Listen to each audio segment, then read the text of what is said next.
Всем привет, спасибо, что зашли. Сегодня будем разбирать мою коллекцию парфюма. К парфюму я более равнодушна, чем к косметике, тем не менее у меня скопилась небольшая коллекция, и давайте вместе ее разберем. Начну со своего любимого бренда, это Jo Malone. Figan Lotus Flower — это инжир и цветок лотоса. В самом начале аромат пахнет как зелень, влажный и слегка цитрусовый, потом появляется лотос. В базе этого аромата находится ветивер, сухая трава и немного светлого дерева. Запах не приторный и не слишком женственный, скорее унисекс. Для меня это весенний и летний аромат. Пахнет свежо, ухоженно и дорого. Стойкость здесь минимальная, я постоянно его обновляю в течение дня, потом покажу, в каком формате я его ношу с собой. Это один из повседневных моих ароматов, но сейчас он мне кажется немного скучным. Темная амбра и имбирная лилия, что бы это ни значило. Черные флаконы Jo Malone относятся к насыщенной коллекции, они уже более интересные и глубокие.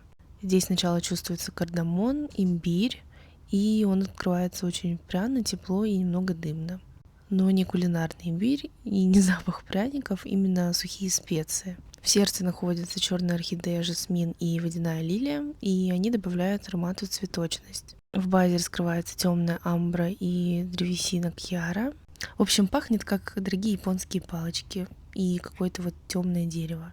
Это абсолютно унисекс. На женщине звучит загадочно, на мужчине элегантно. На мужчинах пахнет гораздо приятнее, кстати. Я бы назвала этот аромат немного благовонным, так что вслепую его не покупайте. Для меня это зима и осень, но сейчас он мне надоел, я им хорошо попользовалась, поэтому сейчас это расслабление. Лайм, базилик и мандарин — это один из самых известных ароматов Jo Malone и практически визитная карточка бренда. Вначале чувствуется кислый лайм, очень ярко, и мандарин. Но мандарин не сладкий и не конфетный, именно чувствуется цедра. Потом появляется базилик, такой зеленый, пряный и немножко перечный. В базе находится амбровая древесина, она добавляет тепла и не позволяет цитрусам исчезнуть. В общем, это свежий, зеленый и довольно сухой аромат. Для меня это только лето и только путешествие, уходит в мужскую сторону, тоже унисекс. Если сравнивать цитрусовые ароматы других брендов и Jo Malone, то этот может показаться слишком зеленым. Здесь хорошо чувствуются пряные травы и ощущение какой-то чистоты. Следующий аромат — это английский дуб и лесной орех, тоже абсолютный унисекс. Здесь у меня 30 мл. Лесной орех — это фундук. Именно зеленый, несозревший, вместе со скорлупой и листьями. Аромат вначале свежий, зеленый, потом появляется сухой кедр и ветивер. А в базе раскрывается жареный дуб, специальный дубовый аккорд, который разработал Jo Malone. По настроению это прогулка по лесу после дождя, влажная земля, мох, орехи. Аромат очень природный, спокойный и строгий.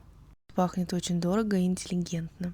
Это унисекс с уклоном в мужскую сторону. Лучше всего раскрывается осенью и в прохладную погоду. Буквально на днях у меня закончился черный гранат. 30 мл, он меня замучил. Для меня это слишком сложный аромат. Не могу его описать, но попытаюсь. Пахнет терпким гранатом. В сердце здесь находится лилия, поэтому аромат звучит как-то дурманище. Затем аромат становится глубже благодаря пачули и древесине. Чувствуется темное дерево, благовоние и тлеющий уголь. Я бы сказала, что это немного драматичный театральный аромат. Конечно же, это тоже унисекс. На женщине звучит чувственно и загадочно, на мужчине раскрываются более древесные дымные ноты. Для меня это только осень.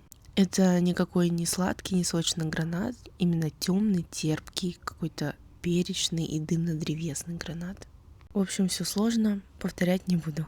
Wood Sage and Sea Salt — это лесной шалфей и морская соль. Миниатюрка 9 мл, Sephora дарила на день рождения. Сразу скажу, это не самый мой любимый аромат, я вообще не понимаю, чем он на мне пахнет.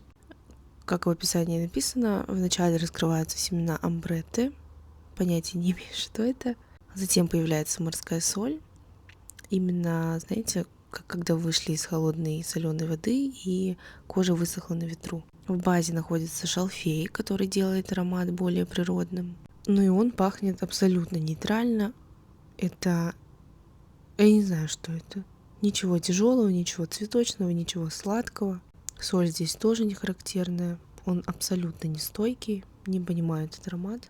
Он позиционируется как аромат для наслаивания.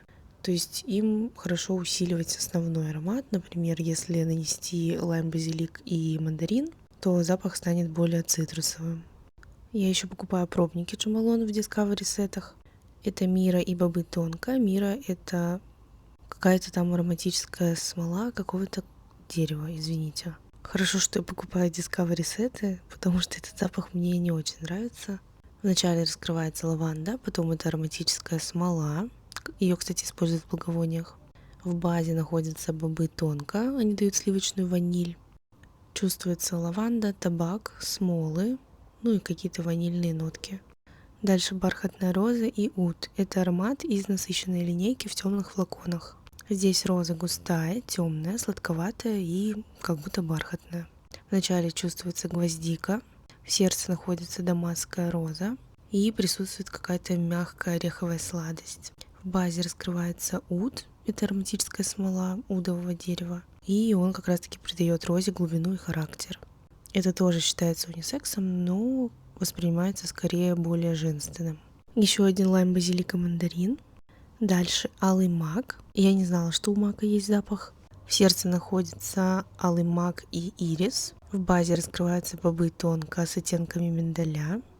И пахнет он очень нежно, пудрово и женственно. Самый милый аромат у Jo Malone по мне. Он более стойкий, чем остальные ароматы в классической линейке Jo Malone. Этим ароматом я пользовалась лишь 2 раза, но мне он показался очень милым, девчачьим. Я обожаю бренд Jo Malone. Кто не знал, это британский парфюмерный бренд, и он славится как раз-таки чистыми, прозрачными и минималистичными ароматами. Они практически всегда унисекс и создают несложную парфюмерную драму, кроме граната. А еще одна особенность бренда — это наслаивание. Ароматы специально создаются так, чтобы их можно было смешивать между собой, но мне это как-то не особо нравится. Прозрачная коллекция — это более легкие и воздушные парфюмы, вообще не стойкие. Это основная коллекция. И темные флаконы относятся к линейке интенсивных. Они более густые, насыщенные и стойкие. Я работаю в офисе, поэтому бренд Jo Malone — это моя повседневная история.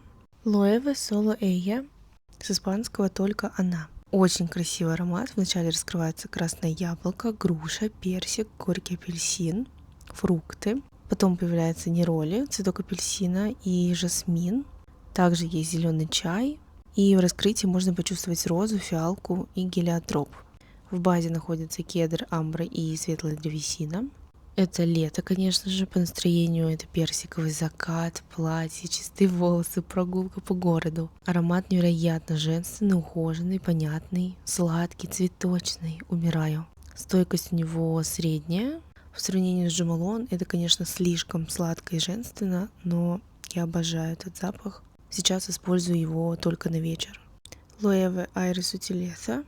Я, кстати, знаю испанский и обожаю Испанию. А Loewe — это испанский бренд. Переводится как воздушная утонченность. Именно так он и звучит. Здесь чувствуется груша, мандариновая свежесть, какая-то кислинка. Также присутствует ландыш, магнолия и жасмин. В базе есть чистый мускус, ветивер и сандал. Поэтому для меня это только весна. Стойкость умеренная, потому что это туалетная вода. Шлейф здесь еле заметный, слишком деликатный. По сравнению с Эя здесь намного больше воздуха и чистоты. Байре де Бланш — это Absolut de Parfum, усиленная версия классического бланш. Начинается очень ярко, альдегиды. Потом появляется роза, фиалка и жасмин. В базе раскрывается мускус, амброксан и кашемировое дерево. И они делают аромат более теплым и обволакивающим. Сначала ощущается как мыльная чистота, потом чистота постепенно становится телесной. Байре де Бланш все называют запахом чистоты, да, это правда, но Absolut de Parfum немного отличается от классической версии. Для меня пахнет идеальной белой постелью, химозным кондиционером для белья, чистотой, прохладной комнатой, человеком. Короче, я обожаю этот запах на каждый день, в офис, на встречу. Тогда, когда мне хочется пахнуть ухоженно и дорого, я пользуюсь именно этим парфюмом. И Absolut версия более острая, перечная, древесная и, кстати, стойкая по сравнению с классической. Если вам нравится запах стирального порошка или кондиционера для белья, то покупайте. Еще у меня есть Discovery Set от Byredo. Здесь 3 флакона по 12 мл, и этот набор стоил $200. Начнем, конечно, с Blanche. Это один из самых известных ароматов Byredo. В сердце здесь присутствует пион и фиалка. В базе мускус и сандал. Этот аромат, кстати, должна сказать, на любителя. Он довольно специфический. Некоторым напоминает дорогое мыло, а кому-то больничную чистоту. Так вот, Бланш классический, он более легкий, прохладный, воздушный. Я люблю обе версии, и из Byredo мне нравится только Бланш. Rose of No Man's Land немного непонятный аромат для меня. Это турецкая роза с розовым перцем в начале. Дальше появляется цветок малины, в базе амбра и папирус. И роза здесь для меня вообще не ощущается. Для меня это какая-то горькая роза скотская. Ля Тюлип — это тюльпан. В сердце здесь находится аккорд тюльпановый. Свежий, зеленый, немного мыльный аромат тоже. В базе светлой древесины и ветивер. Они добавляют сухость и землистый оттенок. Пахнет весной. Прям весной, зеленью, прогулками. Вот когда мне не хочется носить ничего тяжелого или сладкого, мне подходит тюльпан. Я им пользуюсь, конечно, редко, но метко. Essential Parfum Bois Imperial. Аромат создал известный парфюмер Квентин Биш. Аромат начинается очень ярко, резко. Здесь чувствуются свежесорванные листья базилика, грейпфрут и перец. Появляется сухая древесина. В базе раскрывается пачули. В центре находится акигалавуд. Я до этого видео не знала, что это такое. Это современный древесно-пряный ингредиент, который получают из пачули с помощью биотехнологий. Придумали же, да? Это тоже очень сложный аромат для меня, который раскрывается на всех абсолютно по-разному. Я его впервые услышала на коллеге, мужчине. Оказалось, это унисекс, я купила себе. Ну и оказалось, что на мужчинах звучит гораздо лучше, чем на женщинах. Он понравится любителям древесных, перечных и молекулярных ароматов. Но если вы любите что-то сладкое, то этот аромат может вам показаться резким. На мужчинах он раскрывается просто невероятно. На мне, как-то не особо. В общем, если без всех этих нот, простыми словами, он пахнет дорогим мужским одеколоном, свежей древесиной, зеленью и перцем. Очень яркий, сухой, холодный. Что-то металлическое здесь тоже присутствует. Короче, сложный аромат, но потрясный. На мужчинах. Следующий лот Givenchy Eau de Demoiselle. Переводится как аромат юной леди. Пахнет свежими цитрусами, зелеными листьями, какой-то розой и чистой припудренной кожей. Очень женственный, очень элегантный аромат и без липкой сладости. Вначале чувствуется сочный мандарин, лимонная кожура.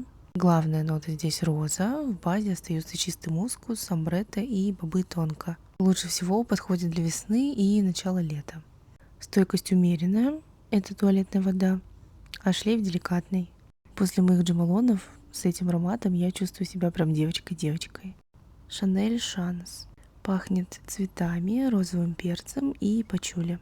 Вначале он кажется мне очень резким, потом появляется жасмин, и главную роль играет пачули. Мне очень нравится этот запах на других, но меня он сильно душит, когда я его наношу, поэтому я его расхламляю.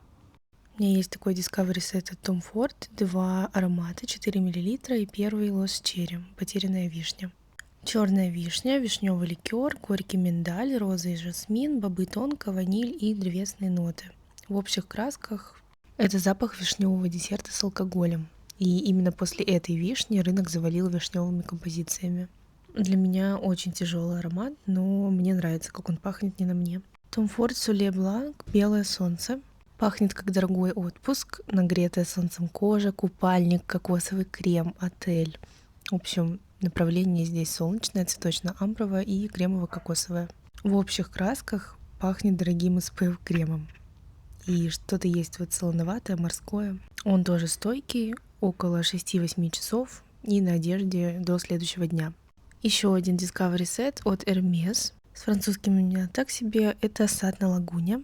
Основные аккорды здесь строятся вокруг магнолии, лилии, древесных и морских оттенков. В общих красках пахнет влажным цветущим садом у воды. Для меня это какая-то итальянская история. Стойкость 4 часа, довольно деликатный, шлейф легкий. Я брала этот аромат в отпуск, и теперь у меня отпуск ассоциируется именно с этим запахом. Зелененький — это сад на Ниле. Пахнет зеленым манго, неспелым таким грейпфрутом, зеленью и водой. Тоже очень свежий, зеленый и немножко терпкий. Сначала он пахнет зеленым манго, потом появляется камыш, цитрусы, древесные оттенки. В принципе, вся эта коллекция пахнет зеленью. Беленький — это сад на Китере. Это греческий остров. Главные ноты — фисташка, оливковое дерево, травы и цитрусовая свежесть. Если Нил ощущается влажным, зеленым и прохладным, этот ощущается сухим, солнечным и теплым. А лагуна для меня более цветочная и солоноватая. И последний аромат — это сад господина Ли. Пахнет китайским садом после дождя, мокрыми камнями, зелеными листьями. И главные ноты — это кумкват, жасмин и мята. Это красивая смесь влажной зелени и цветов с цитрусом. В сентябре я еду в Китай и как раз возьму его с собой. У Hermès это целая отдельная садовая история, которую бренд придумал как парфюмерное путешествие. Каждый аромат — это определенное место или образ, которым вдохновился парфюмер. И у этой линейки было два главных парфюмера. Первый — это Жан-Клод Элена, который создал первые 5 ароматов. И второй парфюмер — это Кристин Нажель, которая создала сад на Лагуне и сад на Китере. Во всех этих ароматах много воздуха, прозрачности и зелени. Стойкость у них умеренная, 4-7 часов, а шлейф чаще всего легкий или средний. История, конечно, красивая, но это не самая моя любимая линейка, потому что ароматы довольно нейтральные и вообще не запоминающиеся. Тут у меня лежат всякие пробники, которые достались мне от Sephora, от других магазинов. Я ими периодически пользуюсь. Если какой-то аромат мне нравится, я его покупаю. Так у меня было с Loewe. Их у меня так много, потому что в Sephora можно выбрать 2 любых сэмпла, и я всегда выбираю парфюм. Кстати, у пробников нет официального изобретателя. Мне очень нравится гуглить, кто придумал это, кто придумал то. Но вот пробники придумал не один человек, и один из пионеров парфюмерного сэмпла был Франсуа Коти. В 1900-х он понял, что аромат проще продать, если сначала дать человеку его попробовать. Ну и в чем он не прав? Для меня духи, аромат — это всегда привязка к определенному периоду жизни, к месту или к человеку. Поэтому в отпуск я всегда беру вот такие маленькие флакончики и никогда их не повторяю, потому что запахи для меня — это про воспоминания. Мне нравится иметь разнообразную коллекцию, чтобы часто менять парфюм, потому что носить один и тот же несколько лет подряд я просто не могу. У меня там становится слишком много привязок. Вы пишите, как у вас. На этом все. Это была моя скромная коллекция парфюма. Спасибо, что досмотрели и дослушали до конца. Всем пока!